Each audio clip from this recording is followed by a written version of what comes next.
Hello,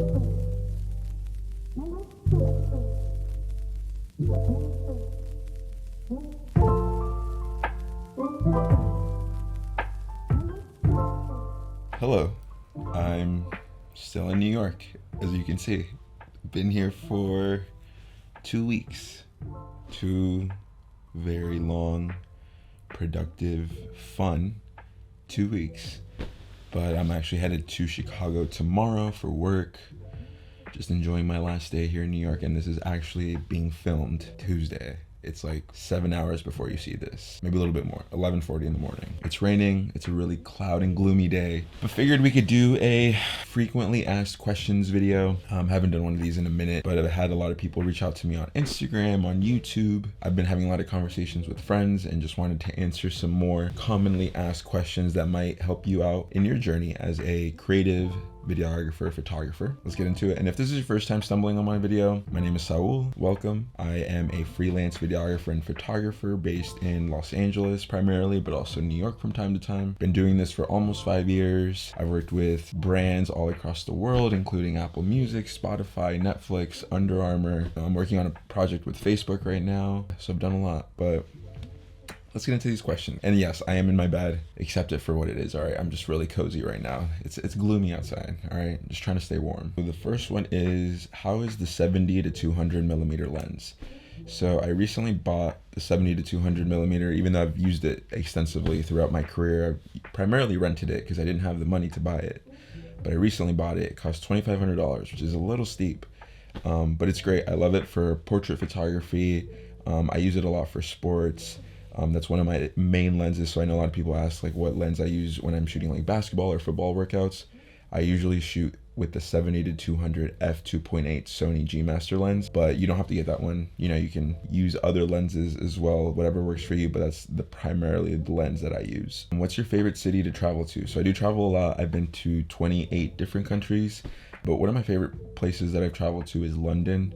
I studied abroad in London when I was in college 8 years ago now, which is really crazy to say, but I really loved it there. I was there for 2 months and all my close friends were there, and we just like had a really good time. And that was like one of the first times I had ever been outside of the United States. So London will forever be one of my favorite cities for sure. The next question from Instagram, the favorite places you've been to for work. So there's quite a few, but one that really sticks out is in 2019, December of 2019, I went to Saudi Arabia and I shot a music festival. Obviously Saudi Arabia, like every other country in the world, has its own problems. It was interesting just to see, it received a lot of that music festival, and just the people that were there was very influencer heavy.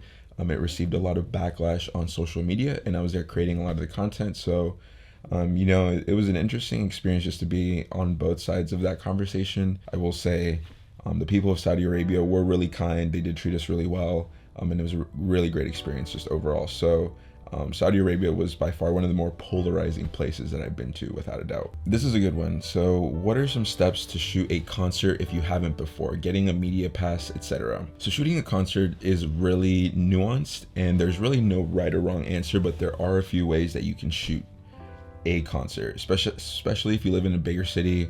There's a couple ways. The first one being you can shoot for the venue. So let's say there's a local concert hall, and let's say your favorite artist, rapper, singer, whatever is coming there. You can reach out to the venue and ask if you can come shoot and create content, whether that's photo or video. If this is your first time shooting for that venue, or you don't have a lot of experience, you might have to do it for free. However, if you're just starting out, that might be something that might be worth it for you, just to get that sort of piece for your portfolio. So the first thing is you can shoot for the venue.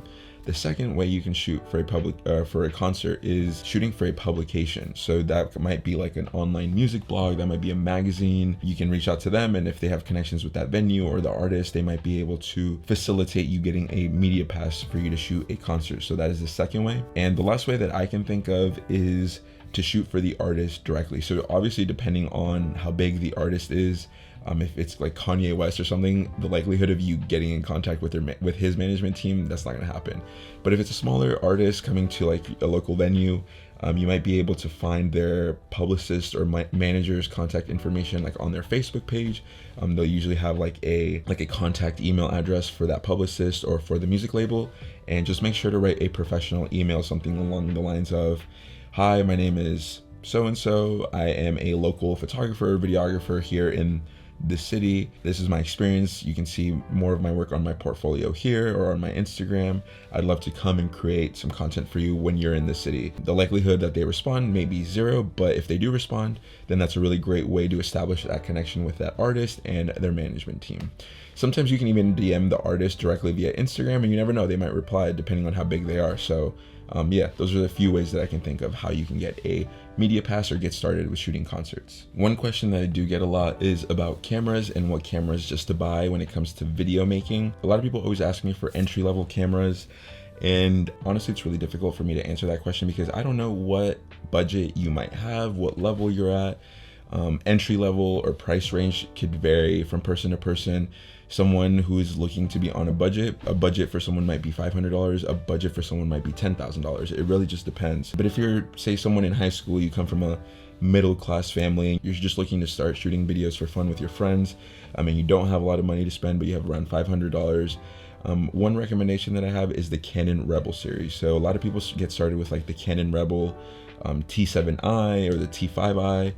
There's a lot of really good cameras in that regard. They shoot in 1080p, they shoot in 60 frames per second, and it'll really allow you to get a feel for what it is to make videos for social media, for Instagram, for TikTok, for YouTube. I personally shoot on the Sony a7S Mark III now. I just bought it like 4 or 5 months ago, but I work with a lot of bigger brands with bigger budgets for me, and the quality of look that I want, the Sony a7S Mark III has been very good for me. I've been shooting on Sony specifically for 4 years now. Prior to the S3, I had the R3, and that's the camera that I use for photography now. But if you do have a little bit more money to spend, the Sony a7 III and the Sony a7 IV just got announced. But that is a good hybrid of a good video and photo camera that I highly recommend, and it shoots really well in low light when it's really dark. Check out the Sony cameras depending on how much money you have to spend. And our final question for today is a question that multiple people have been asking me, and I also have been having a conversation with some of my friends, but it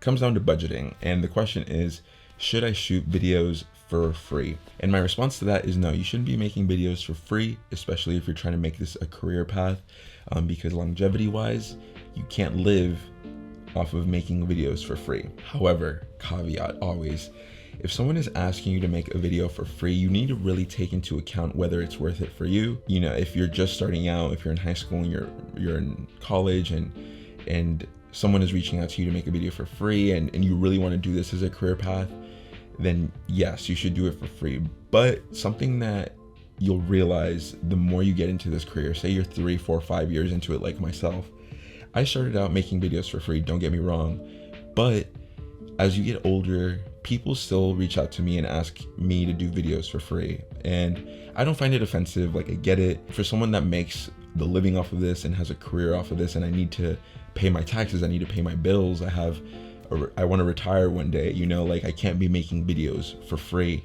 And it kind of ruins it for people who do it longer, because let's say someone reaches out to me and I give them a quote, a budget of how much I'm going to charge them.